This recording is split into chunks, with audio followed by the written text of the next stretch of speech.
మనం మధ్య తరగతి వాళ్ళం. మన జీవితం బయటకు ఒకలా కనిపిస్తుంది. కానీ నిజమేంటో మనకి మాత్రమే తెలుసు. చాలా పెద్ద పెద్ద కలలు కంటాం.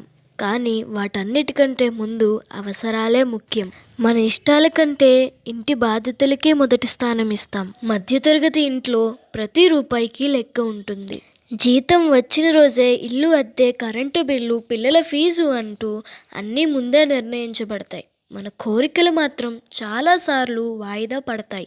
నవ్వుతున్నామంటే మనకు బాధలు లేవని కాదు, బయట అందరితో నవ్వుతూ మాట్లాడతాం.